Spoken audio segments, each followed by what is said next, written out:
Hi, and welcome to this week's edition of ETV News. I'm Mackenzie Fain. And I'm Yvonne Pineda. The Yukon Committee is mourning the loss of a student who died following a battle with heroin addiction. 22-year-old Gregory Kalla was a civil engineering student whose friends and family say he fought for a year of an on and off battle with heroin. Kalla's family said that while the disease took his life too early, he never stopped being the sweet, shy, lovable son, brother, grandson, nephew, and friend.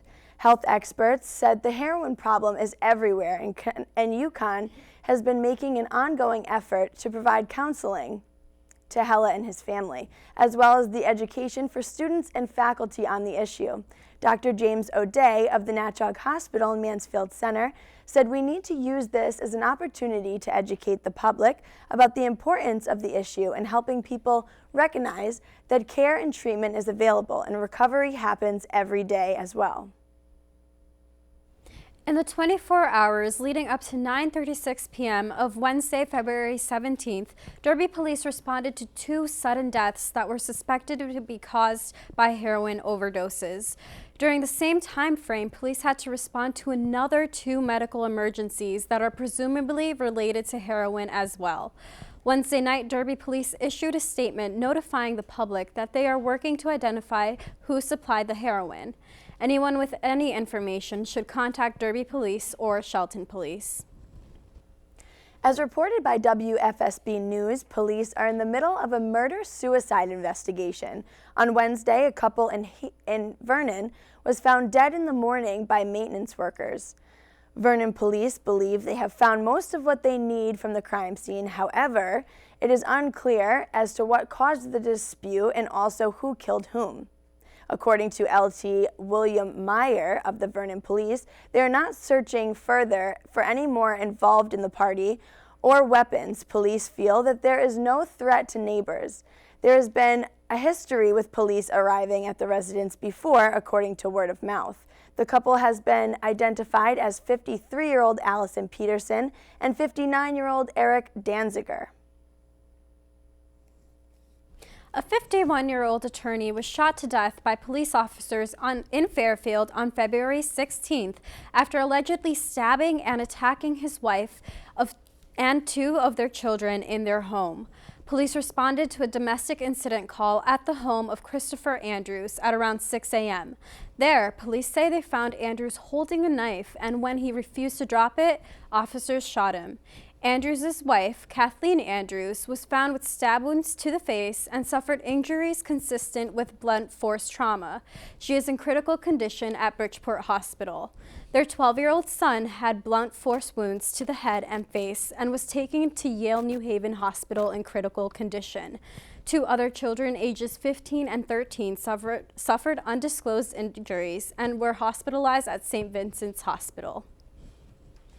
The Connecticut Department of Health has suspended the license of Wilton Calderon, a 45-year-old doctor who worked for the Lawrence and Memorial Medical Group in New London for about 1 year.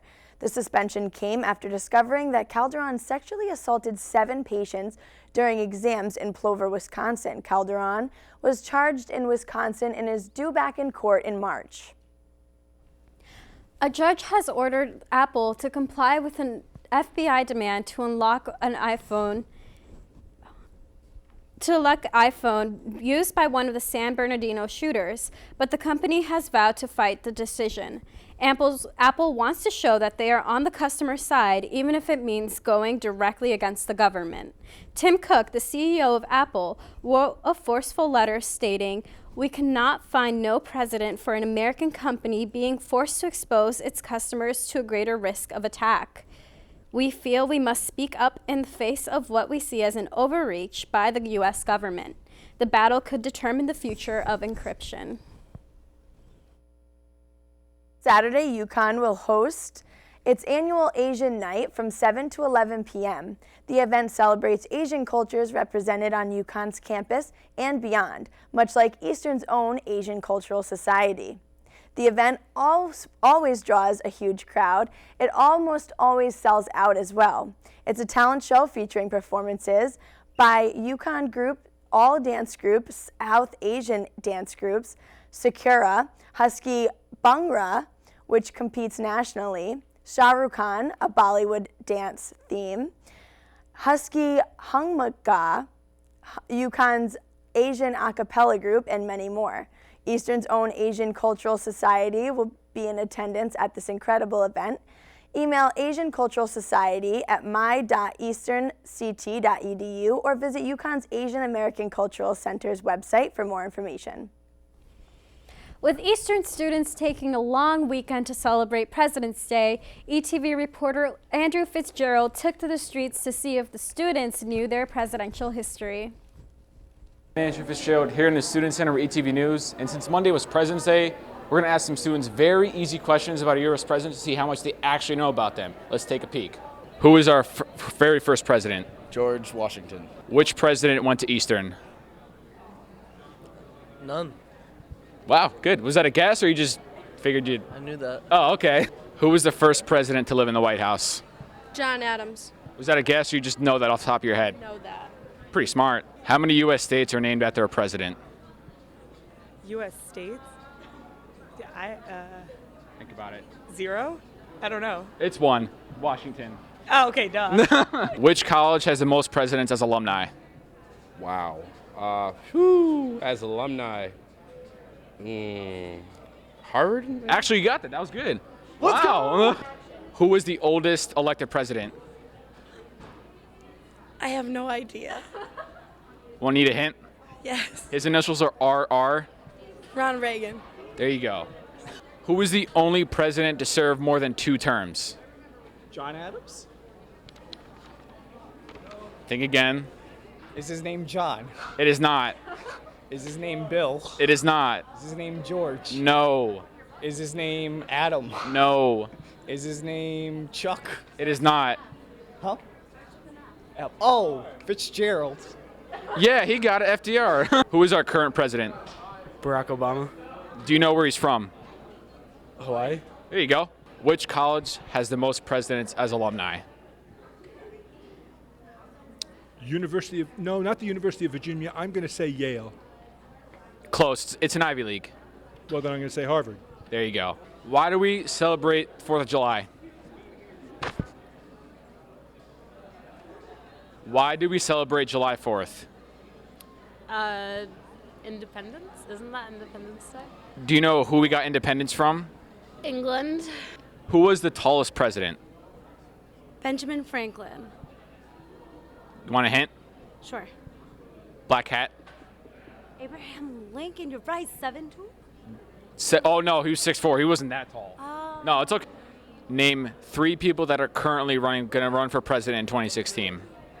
Hillary Clinton. Donald Trump. And Ben Carson. Well, we had some great answers, and students definitely learned a lot about our presidents.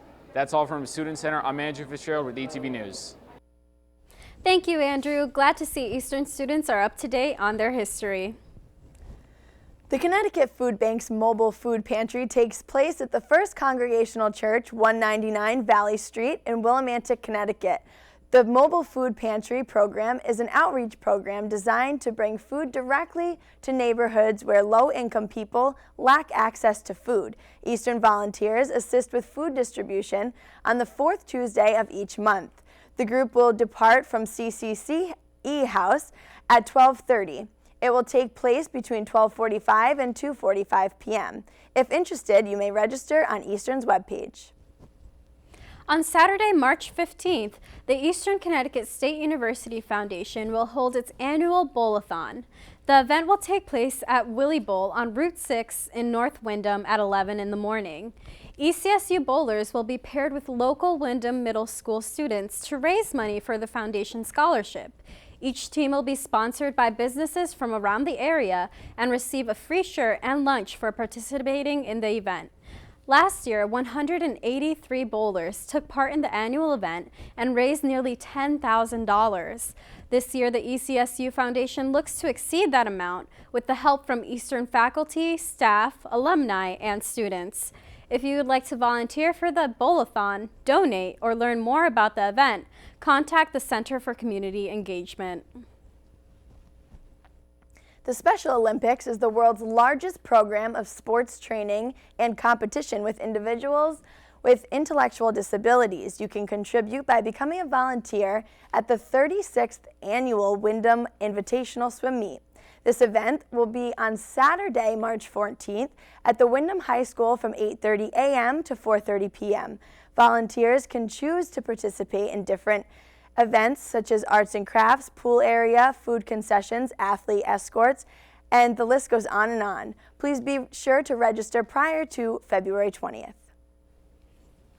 We're going to take a quick break, but we will be right back with Stephanie Alvarez and her opinion piece on Beyonce.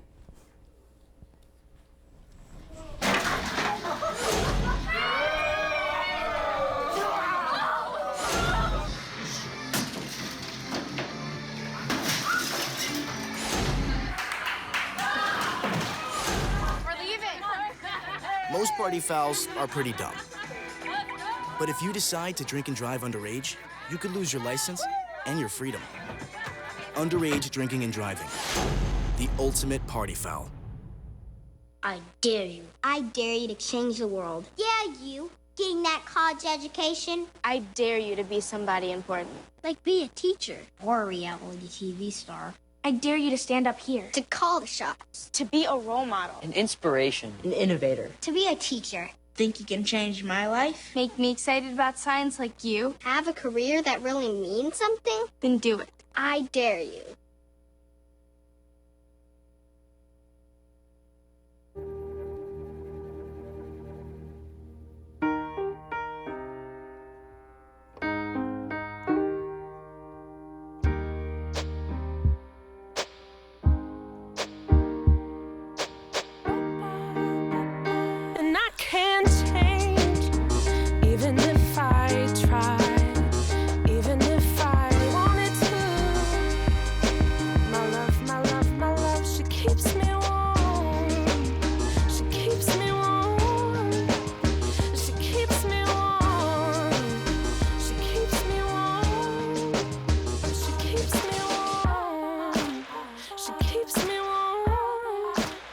We are neighbors and best friends. I love my sister. My heart doesn't see race. Love is love. Our family is no less than any other family.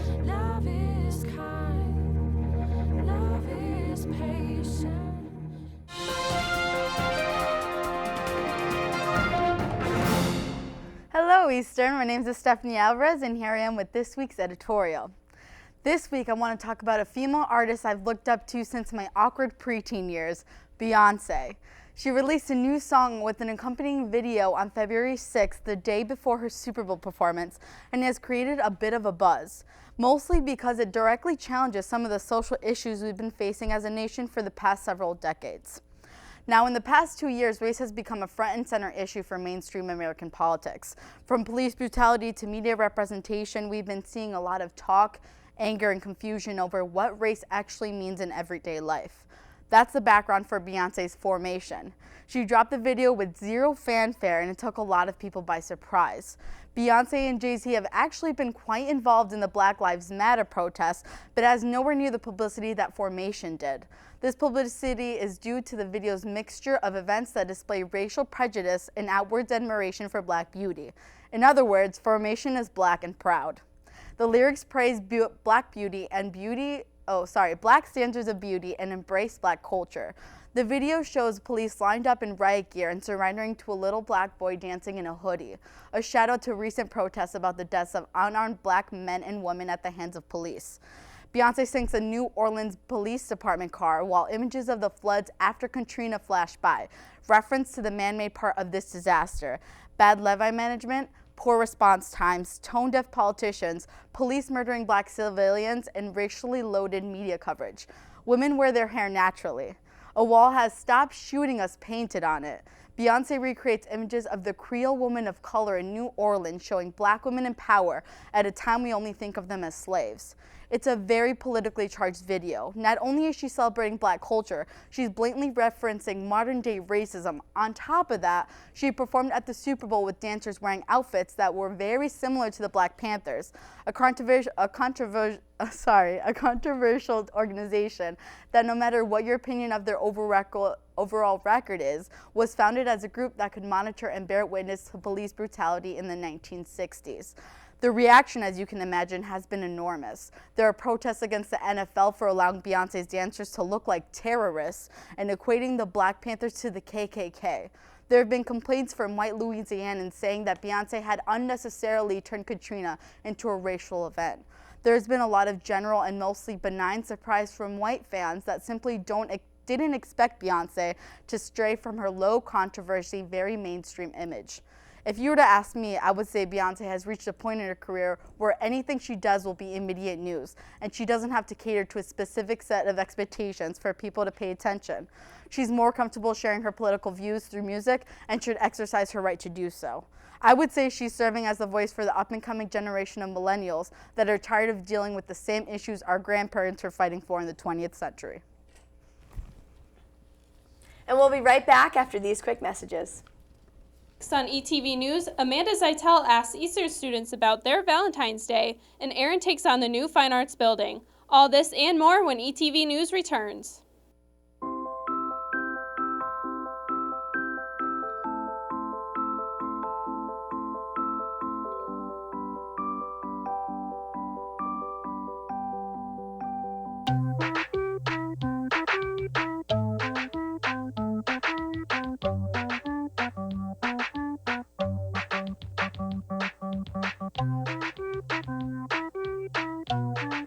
Start a story. Adopt at theshelterpetproject.org. They told me a bottle couldn't dream. That I would never become a superhero.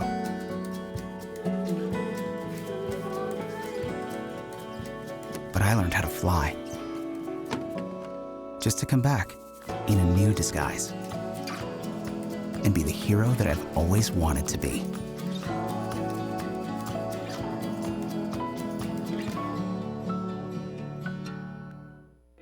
As an American, it's hard to hear that we have a serious hunger issue in our country.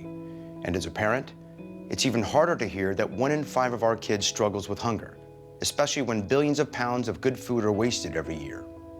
Feeding America is a nationwide network of food banks that helps provide billions of meals to families in need right in your community.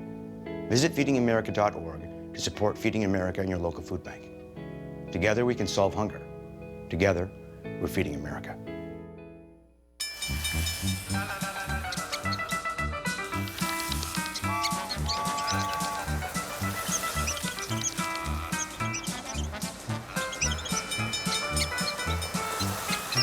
Kids will spend 15 minutes watching online videos like this one.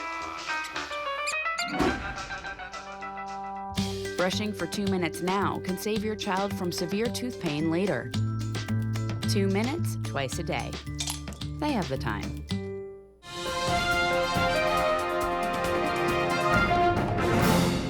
An associate professor and director of the Museum and Cultural Heritage Studies from Florida State University will be visiting Eastern on February 25th. Michael Carrasco will be describing some of the earliest examples of writing in the New World. Carrasco will also discuss the Mesoamerican corpus of formative period art and writing project. The project uses modern technology to examine artifacts in which he provides unprecedented ways of engaging ancient sculptures. You can visit this presentation in the Fine Arts Building in room 103 from 2 to 3 p.m., where the event is free and open to the public. Next week, Cab's movie will be Oscar-nominated film Creed, which is directed by Ryan Coogler. The film is about former world heavyweight champion Rocky Balboa and his journey of serving as a trainer and mentor to Adonis Johnson. The son of Rocky's late friend and rival, Creed features stars including Michael B. Jordan, Sylvester Stallone, and Tessa Thompson. Cab will be showing Creed on Tuesday, February 23rd at 8 p.m. and Friday, February 26th at 6 p.m. Valentine's Day just passed, and ETV's own Amanda Zeitel went around campus asking students what they did for Valentine's Day. Hi Eastern, I'm Amanda Zeitel reporting with ETV News. Since last weekend was Valentine's Day, we're here in the Student Center finding out how everybody spent this special holiday. So for Valentine's Day, I got a massage with my significant other.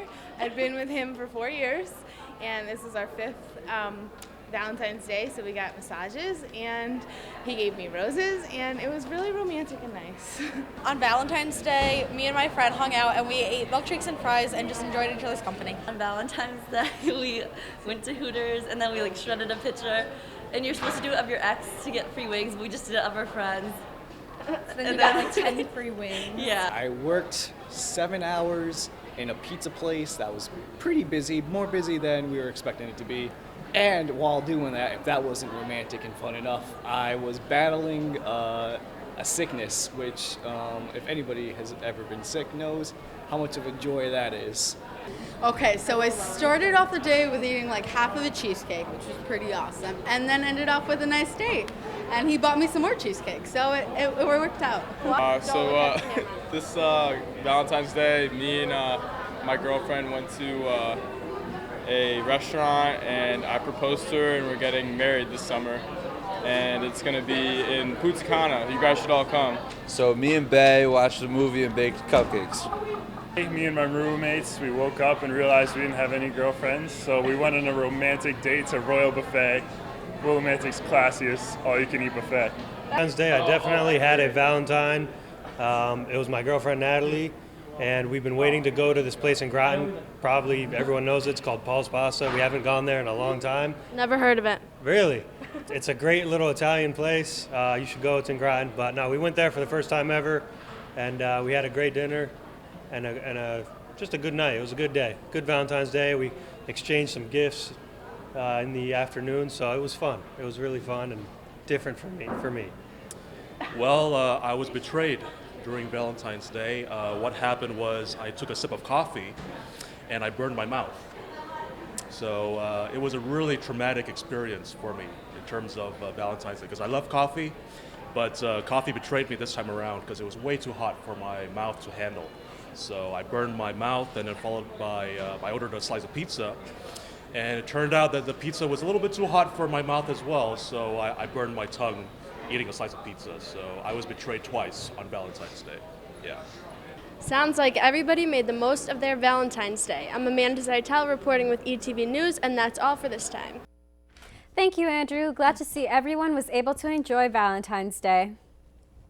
Eastern Connecticut State University will be holding the first major concert in the new Fine Arts Instructional Center with the inaugural Assemblies concert on Saturday, February 20th at 2:30 p.m.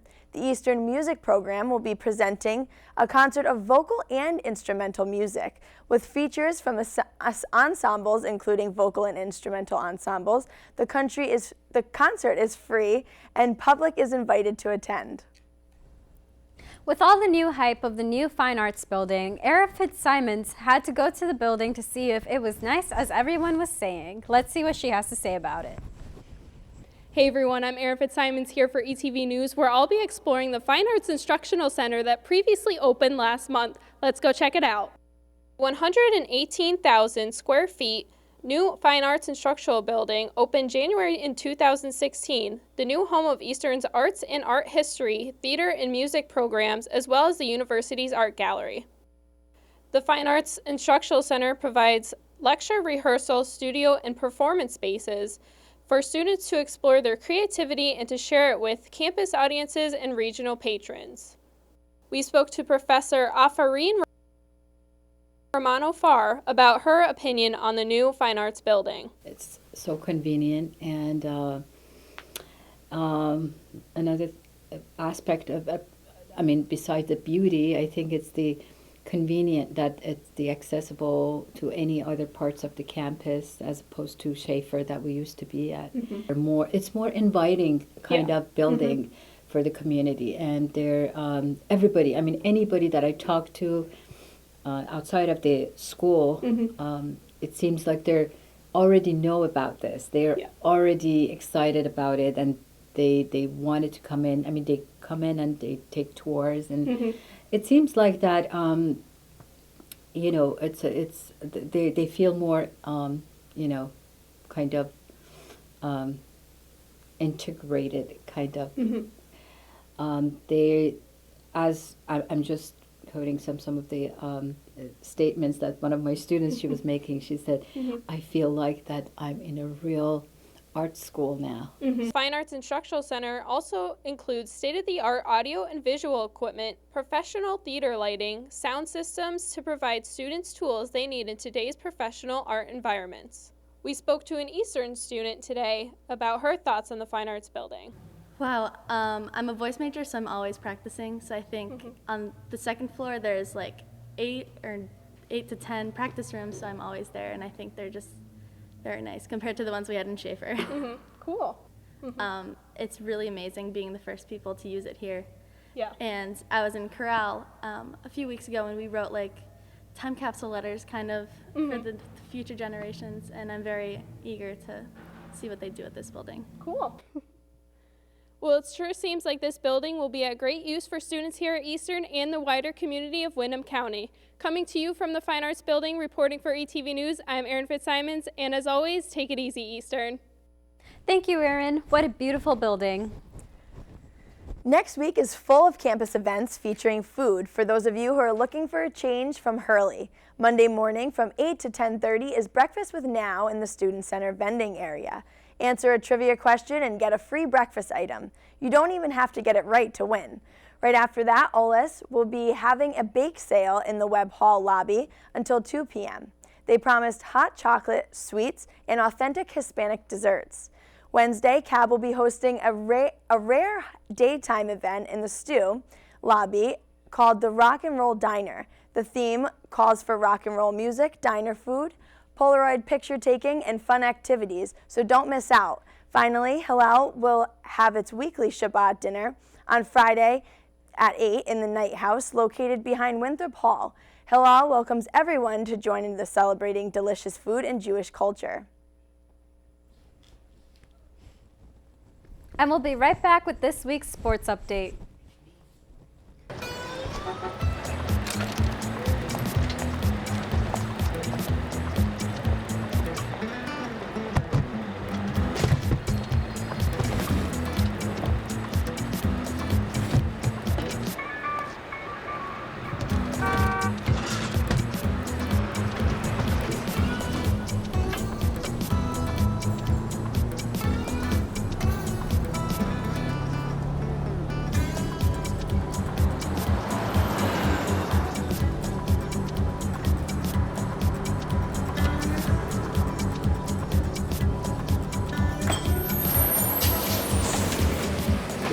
It's a short ride from your neighborhood to your naturehood. Find fun activities to do, like boating and biking, or camping and hiking, plus much more. To find a neighborhood park or green space near you, visit discovertheforest.org.